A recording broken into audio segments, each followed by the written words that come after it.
So it is Bradford Ferguson once again. And Bradford Ferguson is the proud owner of a spanking brand new, I have no idea what color, model Quicksilver. Quicksilver Model Y launch edition. That's right. So impressions, my friend, we've heard from people that we don't know. Now we can hear from somebody we do know. It's extremely quiet. The word I would use is silent or near silent. When you go down the curb from your driveway to the road, barely makes a sound on the inside. It's just very quiet throughout. There's a little bass sound, but you don't really hear the tires. You don't hear much of the wind, even at like 40 miles an hour. Um, I haven't taken it on the highway a ton, but there actually there is one like that's around 55 miles an hour and didn't really notice it. Tomorrow I'm going to be going up 65, so I'll try it out on a faster interstate. So it's extremely quiet. I think it may be quieter than the Model X. Hmm. Hmm. It's very solid. So before I get back to solid, so smooth.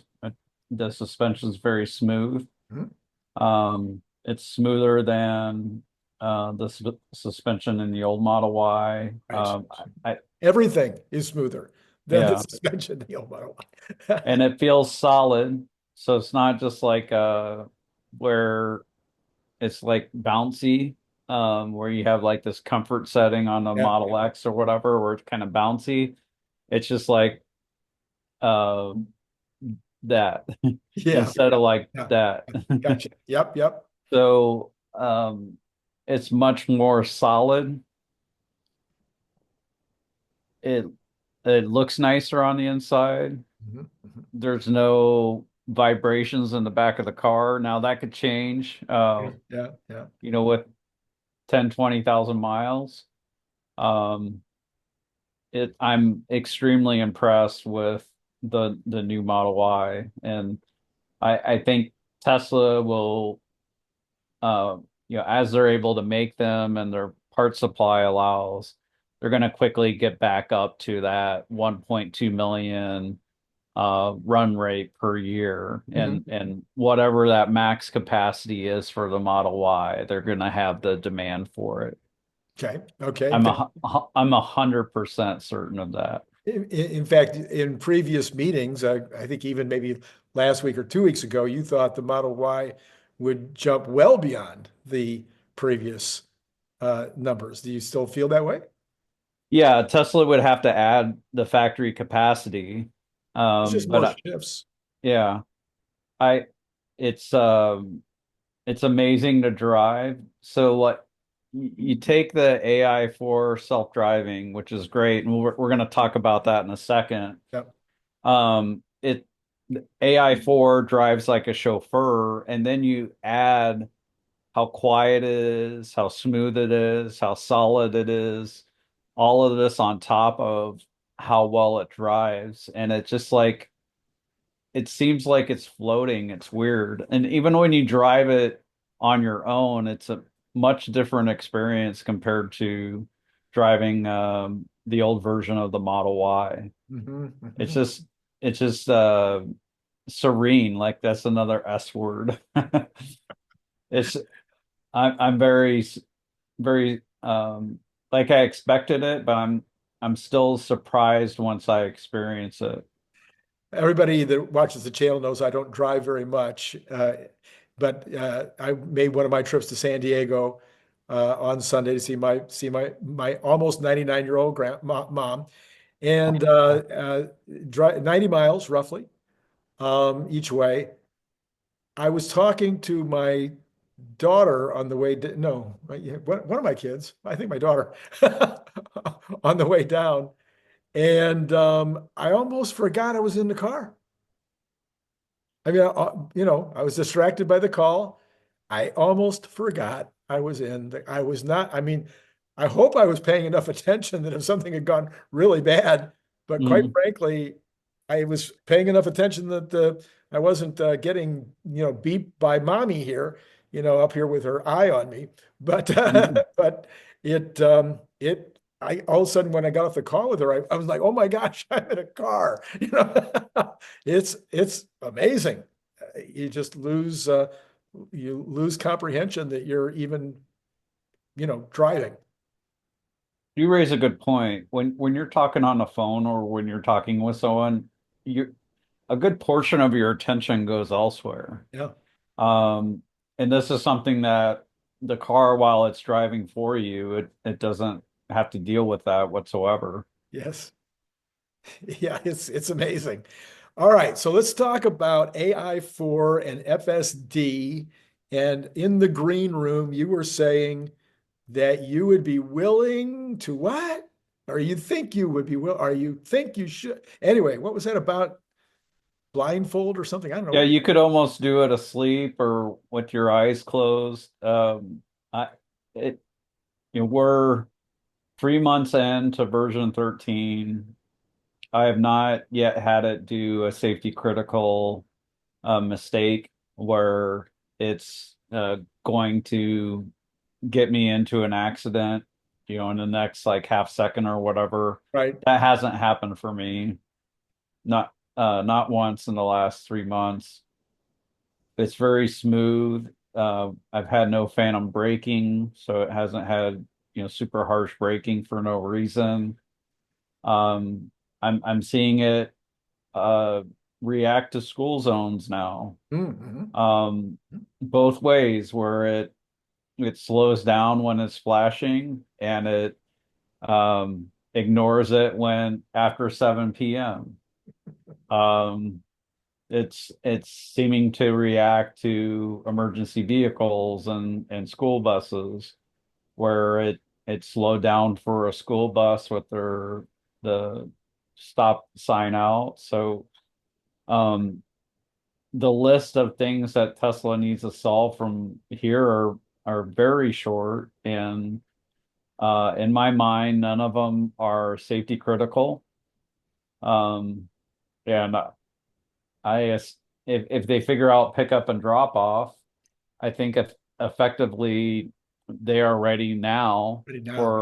for robotaxi, even before they go to version 13 and add the 3 times bigger model with the 3 times as long Mhm. context window. It's like instead of 5 seconds of video, it'll be going off of the last 15 seconds of video. Yeah. So I had a weird thing happen the other day. Maybe people can put something in the comment about this. I was driving up a 45 mile an hour, 2 lane, city road or, country road. It'd be more like a country road, 2 lanes in each direction rather. And there was a stoplight up ahead and the stoplight was green. And before I got to the intersection, the car started slowing down. Hmm. And like a second after the car started, I mean, like a second or half a second to a second after the car started slowing down, it changed to yellow. Now, is is there? I mean, I was kind of blown away because the human thing is if it changes to yellow, you put the gas on and go through it. But it's how would it? How could it? It couldn't know.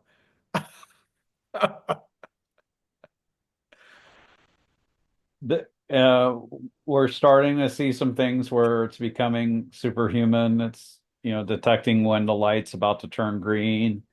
Um, some people put it in a penalty box because it went like a quarter of a second before it turned Oh, green, I see.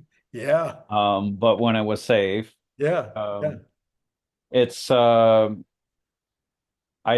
I think Tesla is extremely close, and I'm really excited for this future that's coming.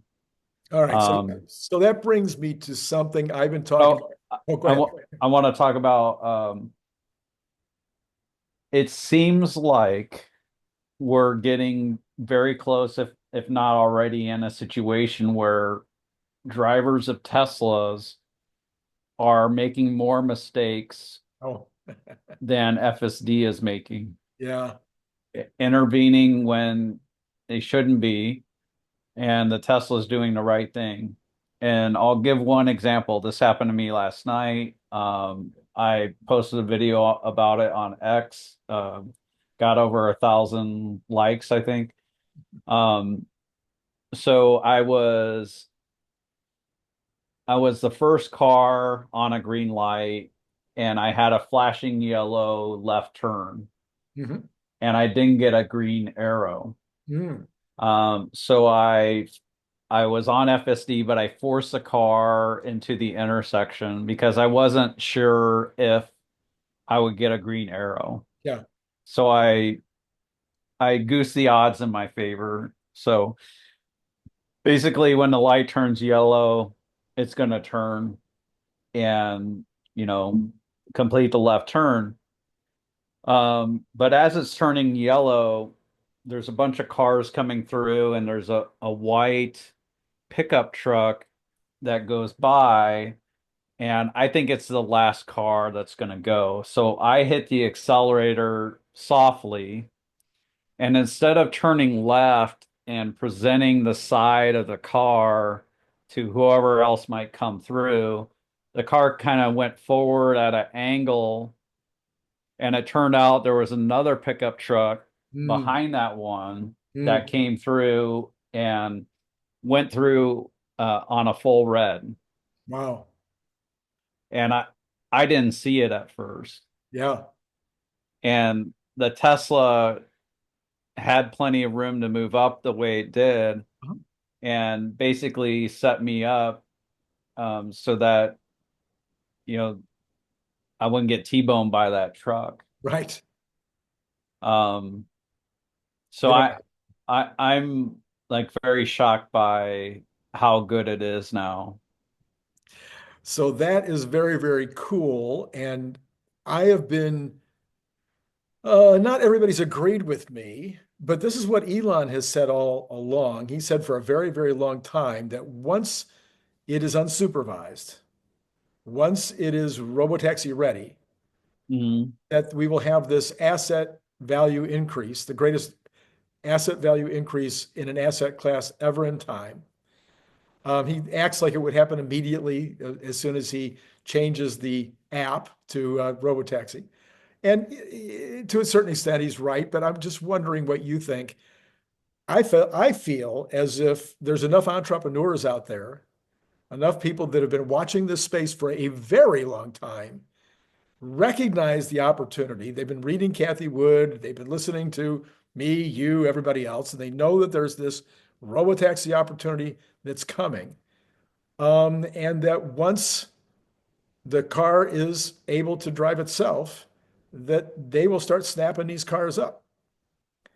And once they start snapping these cars up, their Tesla's not going to have any trouble selling cars. They'll be able to sell all the cars that they can make. And with you got a Model Y and a Model 3 at this point that could basically be said to be the best two vehicles on the road today. And then you got Cybertruck, which some people might want to use a Cybertruck as a road taxi because of its uniqueness and it sets them apart. Mhm. It would seem as if with that lineup of vehicles combined with full self-driving and robotaxi, it's going to be all she wrote in terms of ever having to worry about selling vehicles um, to the extent that the factories can produce them. The hardware for cars or AI4 cars um, are the ones that are driving this well. I think what you're saying can be true for the AI4 cars for sure. I think we're we're not yet certain about what's going to happen with hardware 3, unfortunately. He said Um, he said he'll replace it if it yeah, doesn't work. So and I'm guessing Elon could figure out a way to do that where you could shrink the hardware 4 allegedly is too big hmm, to put in the same spot as the hardware 3 computer, but I'm guessing they could find a figure way. something out. Um, I've always wanted a car that could drive me around. I realize like we all think we're better than average drivers. Yes, it's That's true. a human bias that we have. Yes, they've actually done the Yeah. poll. When I'm paying attention, I am better than average. But often I'm not better than average. I figured this out over time. Um, so for safety reasons, I don't mind having the car drive for me. But also, um, I just think it's cool to have a chauffeur. Yeah, yeah. Maybe it's not a chauffeur, a personified chauffeur, but the chauffeur is always with your car. You don't have to pay them $50,000 a year. It's just a one-time fee right now of $8,000, which I think is a steal. Right. Um, and yeah, I love the system as it is, but I do agree that um, if Tesla owners can put their cars on the network, and I don't see why it won't be allowed after they figure out things with the app and things like that, I see the value unlock that you see that James Dalma talked about a long time ago with Dave Lee, um, where like instantly the Model 3 and Y could go to 100,000 or maybe Mhm. $200,000 in value, Mhm. Mhm. because the ability for them to make potentially $50,000 a year as a robotaxi.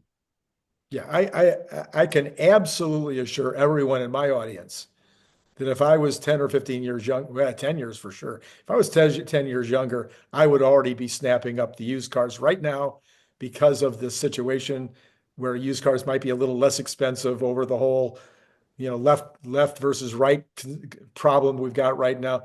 I would be snapping up good value used cars right now and putting them out on what do you call it, Turo, Hmm. until the Uber opportunity, until the ride hailing becomes possible. There's not a doubt in my mind. I've opened a few companies.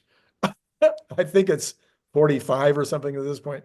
So I know I would be taking advantage of this opportunity if I was younger. Yeah, I could see why people would want to do it. Personally, I wouldn't risk doing the hardware 3 cars. Oh, We just don't know when Tesla will fix it. And it'd be really disappointing if yeah, they allow hardware 4 cars on the network, but you still, for whatever reason, like have to wait a year or more on the hardware 3 cars. right, right. I will tell you again, mine is a hardware three, and that is the car that, I have now driven it three times to San Diego and back, twice over to West LA and back, which is also an hour and a half drive through miserable traffic, and multiple times, on shorter trips. I've had one, what I perceive to be safety intervention in all that driving. Hmm. And I perceived it to be safety intervention. I don't know for sure because I intervened, and it's possible the car would have recognized the problem before it actually resulted in an accident. But yeah, so the hardware three works awfully well now. But I do think, and hey, they may solve it. They may solve the hardware three to the level that's necessary to turn it into a robotaxi. Well, okay. So we're getting awful close to the end of the month. Hmm. Everybody's, nervous that the number is, you were one of the first. You were like early coming out and saying it might be as low as 350. I think your number was 375, if I remember correctly. I was doing something earlier today and I put your number in 375 because I don't know Hmm. any better than you do. Have you changed your number based on more current information? I don't have all the data that Troy Teslike has, but my sense is that production's going a bit slower in the US, and in Europe. So I think potentially those. factories aren't holding up their end of the deal compared to China. Hmm. So I see potentially it could be 350. Wow. Okay. The Kalshi prediction market is at 346. So, Now, maybe they're a little too bearish. 346. Yeah, Okay. is where Kalshi is. Okay. Um, yeah, I wonder if when Troy updates his numbers, if he ends up lowering the next time. Uh, I'm gonna grab my phone actually to see if he's lowered. Okay. All I right. won't say what it is, but Well, you can you can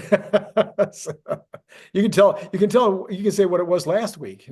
I actually uh, I break his rules only with regard to his main number. mhm. I won't break down the rest of his details, but I will. I'm not terribly concerned. So you can whisper in my ear and I'll say it out loud. All right. Let's see here. Wednesday. Oh, March 19th, he is at 348,000. Okay. All right. So So it's no different than maybe a few days prior with Troy. okay. So I think he's been down in that range Hmm. for a while, and you're a little shaky on your 375. I haven't seen anything lately from some of the other regulars. I know that the street now I think is down to 407.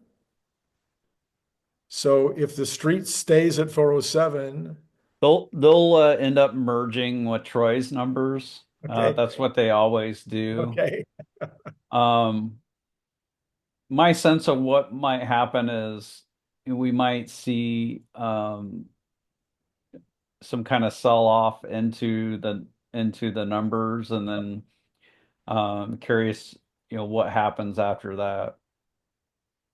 yeah. Do you guys have a number? I've been having this conversation, not an actual conversation, but conversation with some of the bears out there, and even some of the kind of halfway bulls, as to what the company is worth as just a car and energy company.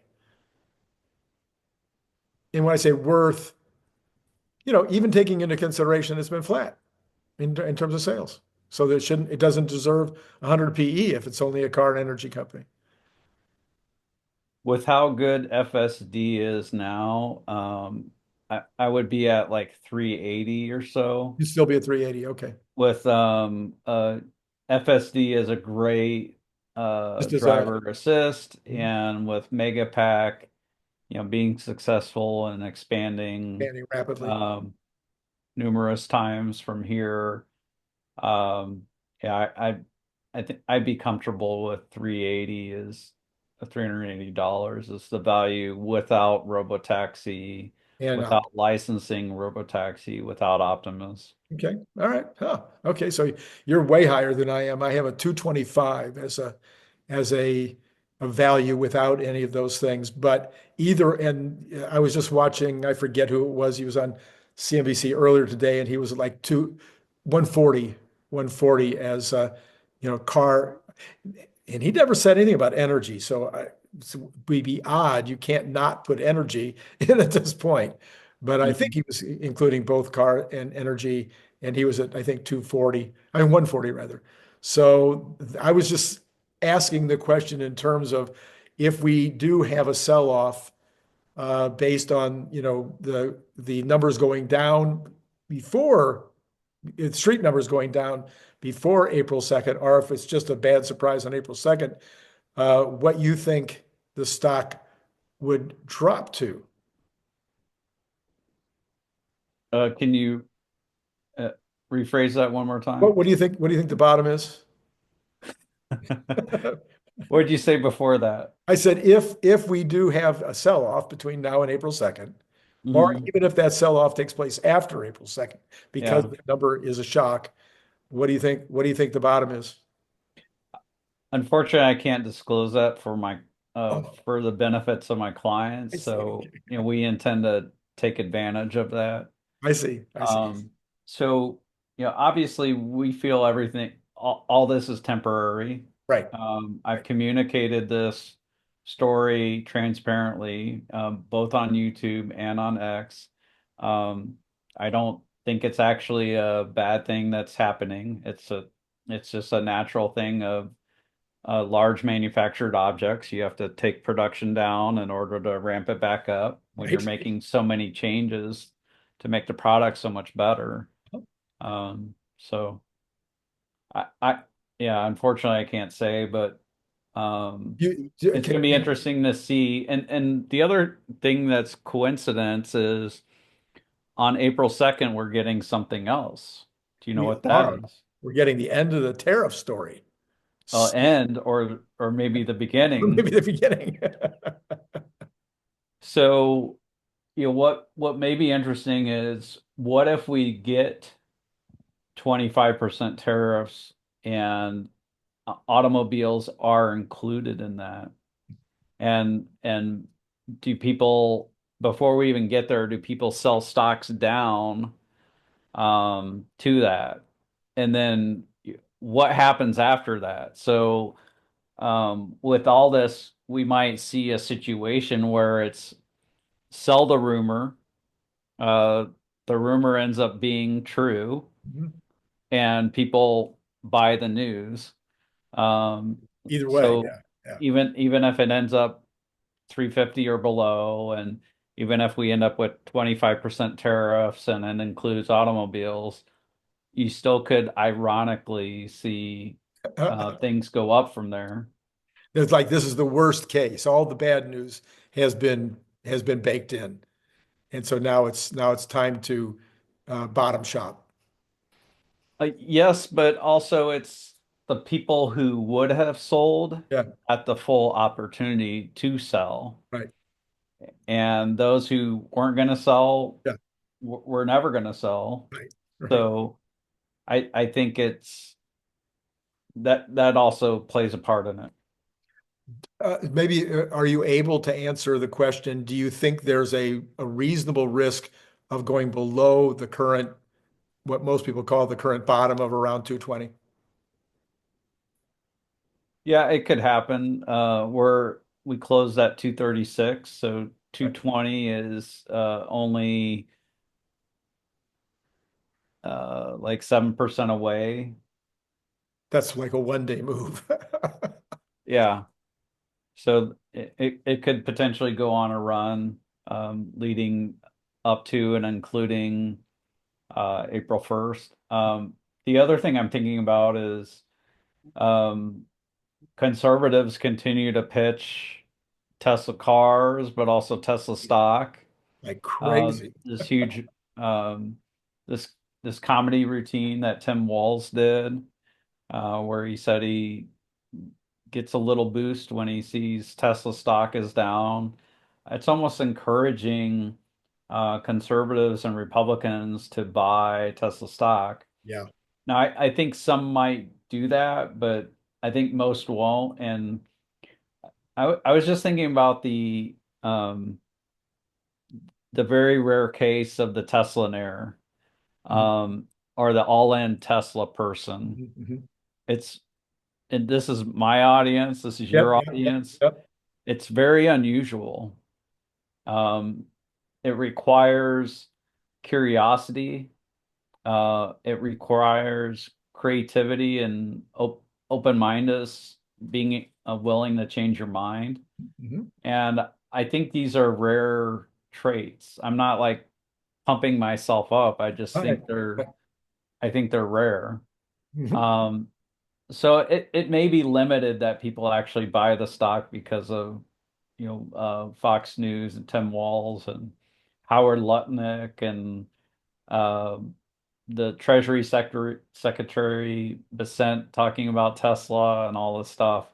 Um, and I did mention this before on your show, so I apologize if people heard it before, but I think the narrative of this quarter's numbers could actually be worse now Mm. because Tesla cannot make more cars Yeah, to sell. yeah. They cannot make more, and they brought production down Right. to redo the Y. So they're gonna say, "Oh, they got all this help from Trump and all these commentators and the whole cabinet. They got all this help, and sales were still down." There's already been a couple of headlines like that. Yeah. They've already Okay. done. Yeah, yeah, yeah. Yeah, I can see that happening. But I do think, I personally think that friends of mine that are conservative are having their eyes opened. They are just taking a fresh look. Hmm. Um, Curiosity is part of it, but part of it is their neighbor is a conservative, and they've been driving one forever. And now their neighbor is like, "Hey, see, I've been telling you, this is a good deal. This is something you should be doing." So there's more than just the car, more than just the conversation from people that they respect on Fox or whatever. There's also the relationships that they already have with others who are already driving the vehicle. And I think, as you know, we have this word of mouth situation with Tesla where somebody might say, you've been wanting me to take a ride in your car. I want to take that ride in your car now. Hmm. I think the investor way better than I do, but I think the people that like to pick stocks are probably the curious kinds that you're talking about anyway. Hmm. Okay, the person that's not curious probably is just buying indices or buying treasuries or just letting their broker do it or whatever. But the curious person, the one who's actually investing on individual stocks, probably has those characteristics you're talking about. So some of those folks might be in Nvidia now, they might be, all in Apple, but all of a sudden, well, maybe I should, take a little, let me take a look at this stock, which has been a story stock for a long time. Yeah. Maybe I should be interested. Now, again, I'm a conservative. You're a conservative. We've been in the stock. We've been all in for a very long time. So it's not that conservatives can't already Right. be interested, in the product and in the company. And I'm a small business owner, so Right. typically small business owners can be uh lean Republican or conservative. Um, there was one other piece, but oh, I'd say the other thing is a lot of people's journey to owning the stock starts with them owning the car. Right. And I don't know what the exact percentage is, whether, you know, 50% bought the stock first or the car first. Right. But a lot of people I talked to bought the car first, Yes. and then maybe they didn't go in right away on the stock. Hmm. They didn't take that Peter Lynch Hmm. approach of, if it's a great product, I need to buy the stock. Right. Um, but maybe after a few months, maybe after a year or two, they're like, wow, this car is really awesome to drive. I didn't know that Teslas were this good. I'm so glad I got one. Yeah. Yeah. Yeah. And then they end up buying the stock and pushing in. So, and if I look at the other side, and I have a lot of liberal friends, because where do I live? I live in California, California. So I have very many liberal friends, and a lot of my liberal friends are wealthy. I lived in West Los Angeles for 50 of the last 57 years, and one of the wealthiest areas in the country. And in my neighborhood, there are no homes under $1 million where I used to live. Mhm. Um, so these are well-to-do people. Most of them got well-to-do because they made smart financial decisions Mhm. and didn't let their emotions get in the way of those smart financial. So while they may or may not sell the vehicle because of virtue signaling, I think they're going to be a lot more reluctant to sell the stock on emotion when they Right. know what's coming with robotaxi and Optimus. I just I think it's going to be a barrier to them getting out of the stock itself. Hmm.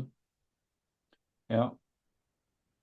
I do think a good chunk of selling has been due to politics. Um, No, so I didn't say there weren't dumb people out there. yeah. So So I do want to mention something.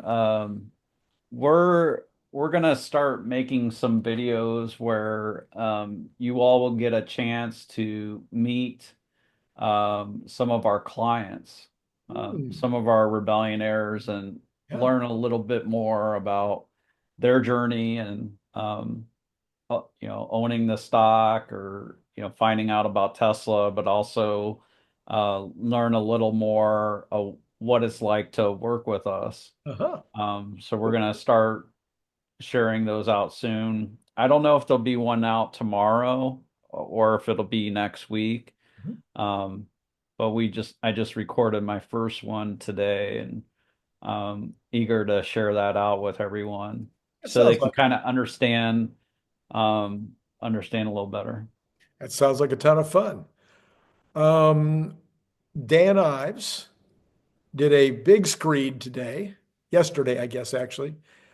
He says Elon needs to spend more time working on Tesla. Needs to be more balanced.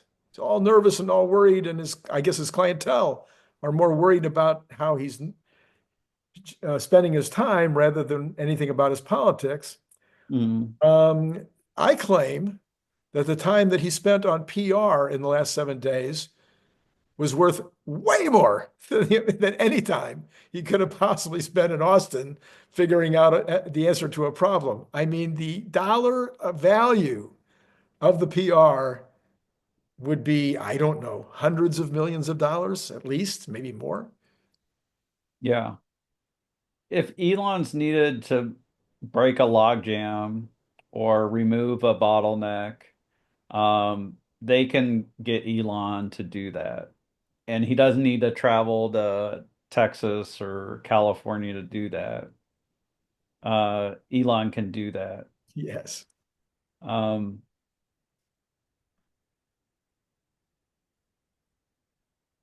yeah, I, I'd say like Elon could potentially damage things more if he just kind of randomly inserts himself into the situation. I think CEOs can do that a lot, mm, especially when you have over 100,000 employees. Um, so I don't think he's necessarily needed to go shake things up or bust things up all the time.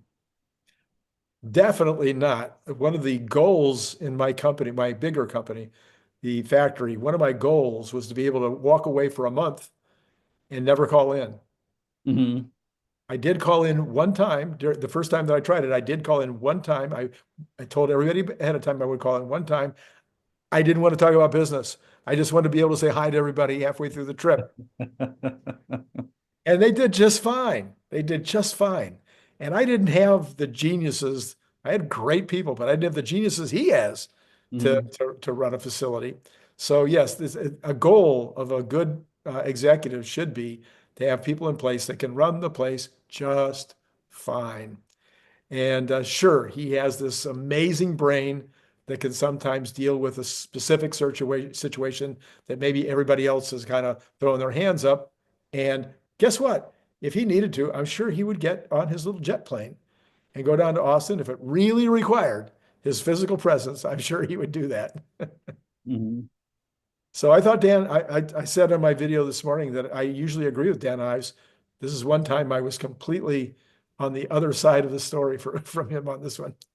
So I'm trying to turn a new leaf and not be critical. I actually gave Dan Ives a bunch of credit about a week or two ago because despite the stock being down or coming down, Dan Ives reiterated his price of like something like 550 or whatever that his target price is on Tesla. And I was giving him credit because in the past, I felt like Dan Ives was like other Wall Street analysts who kind of, if the stock's coming down, then they bring their target price down. So Right, they're just kind of following the stock. And right. when the stock goes up, then they raise their target price. And then the rest of their research report provides the excuses for them to Right. follow the stock. Exactly. And my disappointment this week is with him coming out and talking about this. And this is not new compared to a week or two ago Right. when he reiterated his price. Him coming out against Elon, um, he seems to be setting the stage to lower his target Oh, price. you think the lowest target? Oh, Yeah. I see. Okay. All right.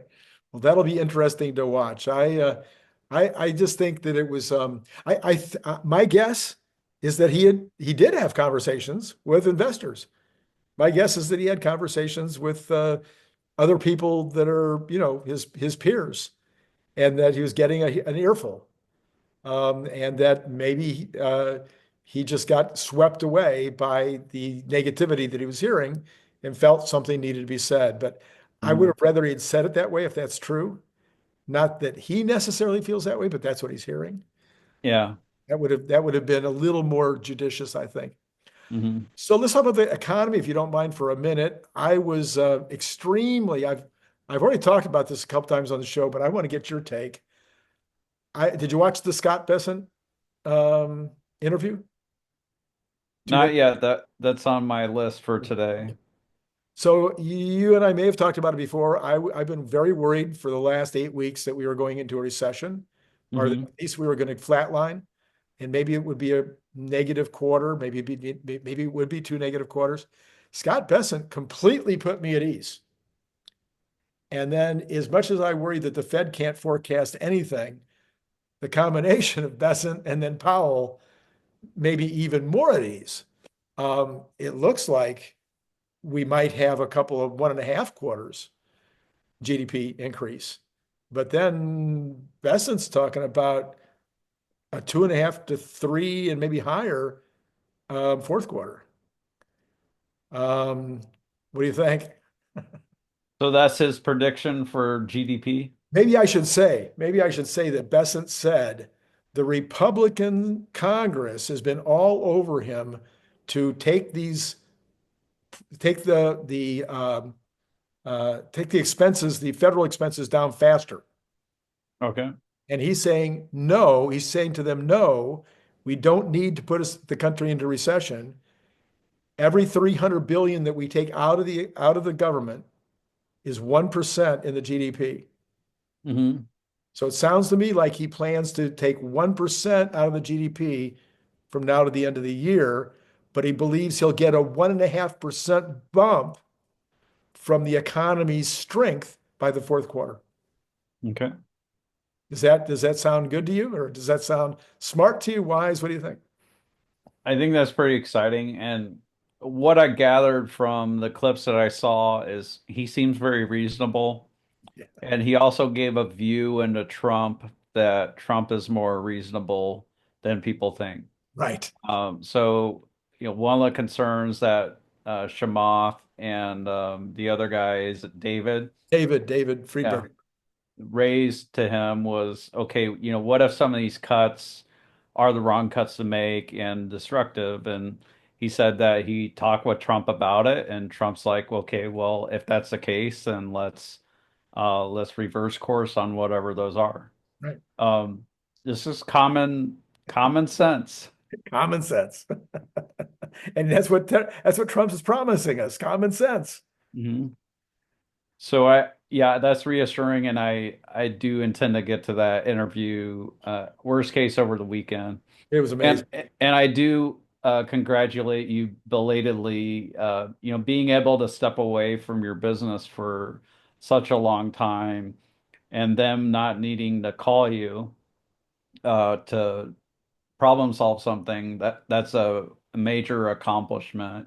And when my business was 5 people, I didn't really feel like I could do that. But It's harder. it It's harder when you're smaller. I had a hundred. yeah.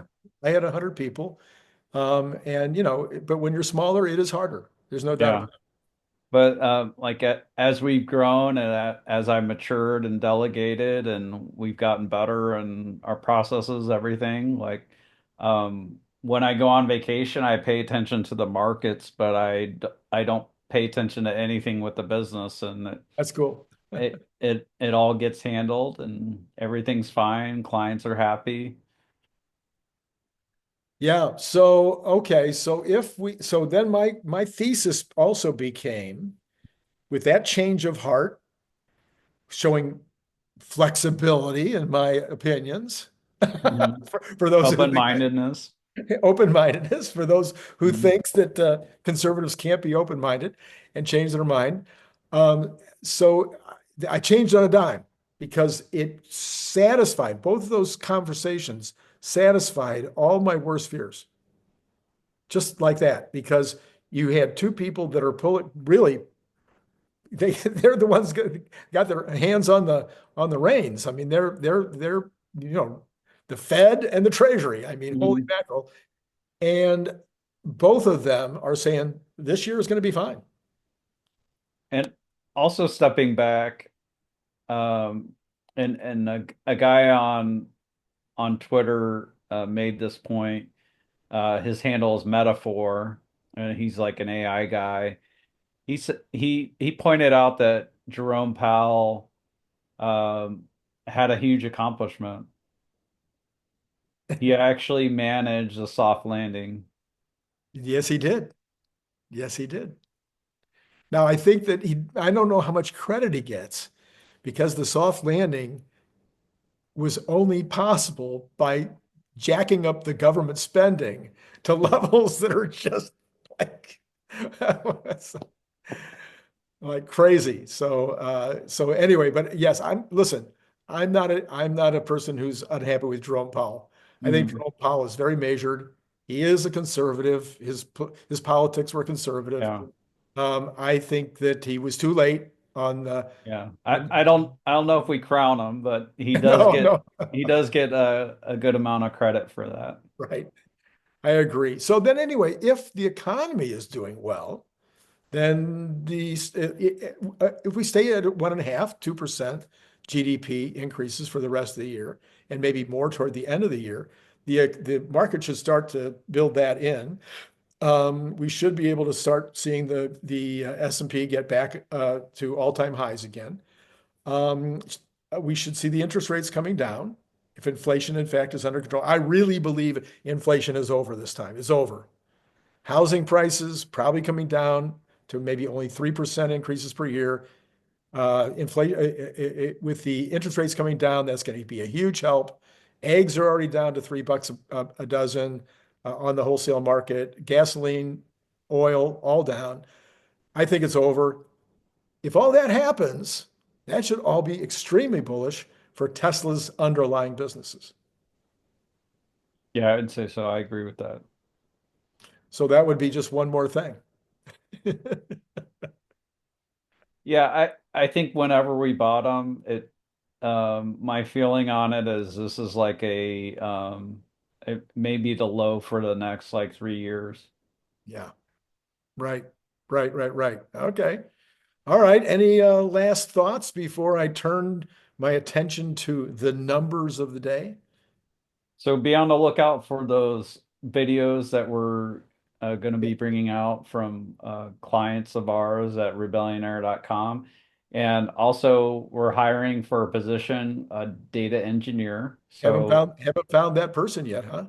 well, we're just starting to look. So, data engineer. So, if you're a data engineer, you would know what that is and all that good stuff.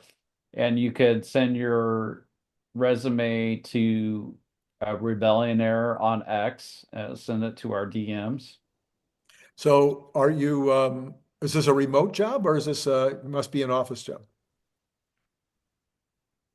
Uh, Maybe remote, but it's gonna be pretty high speed.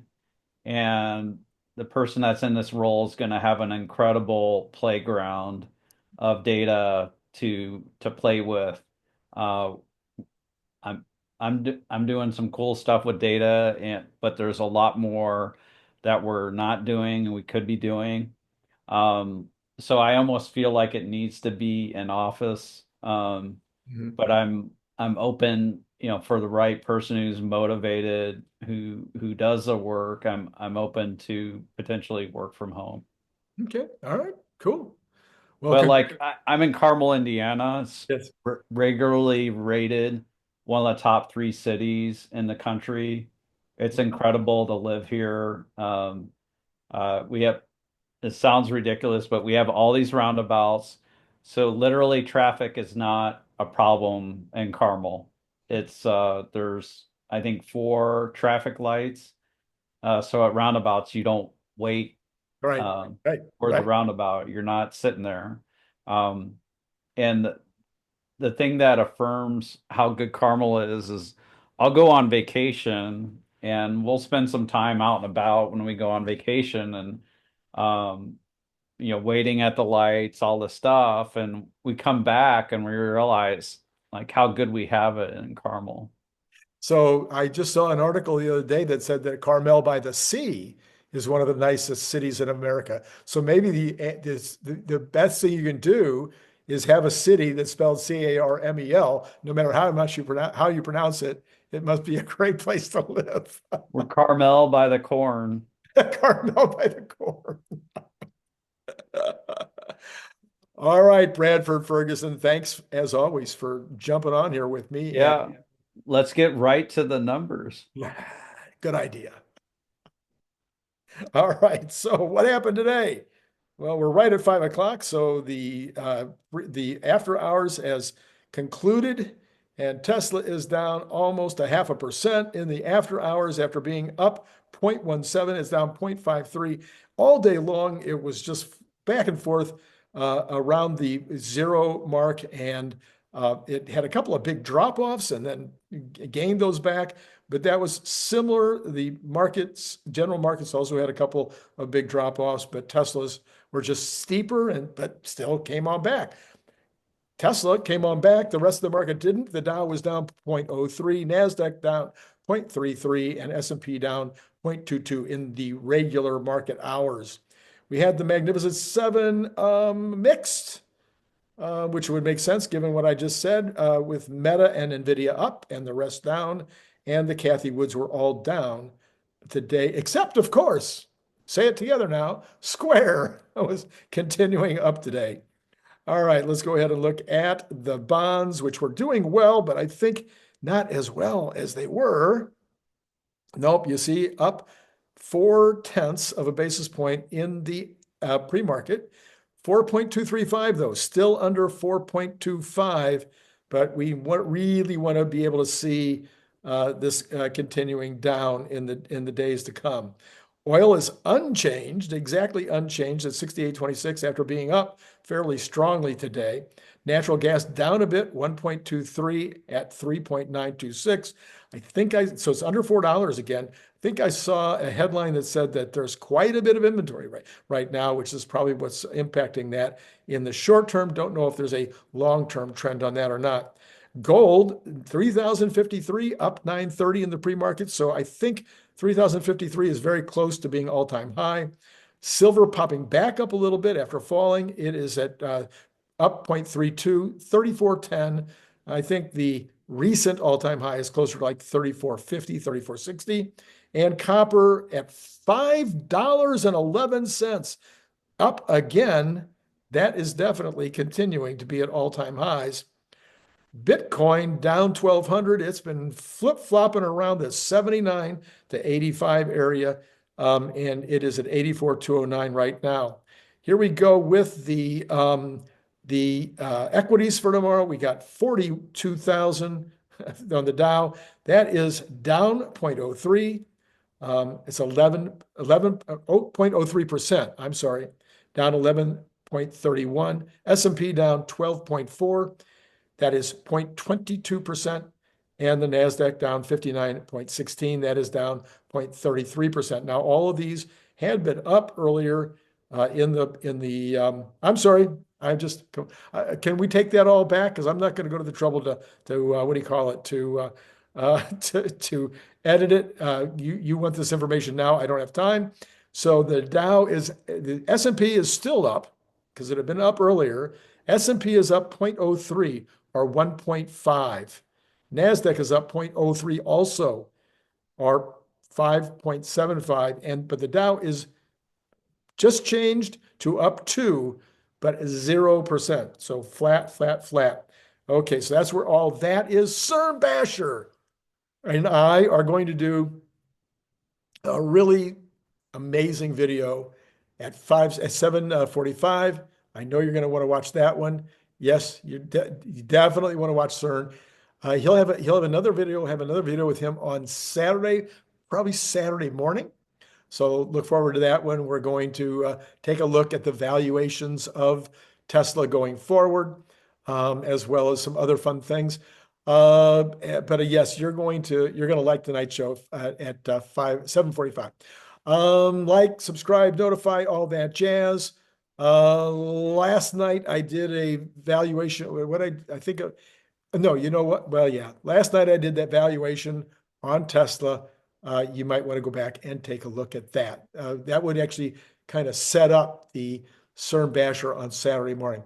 Okay, that's all I got for you right now. As always, it has been absolutely amazing having this conversation with you.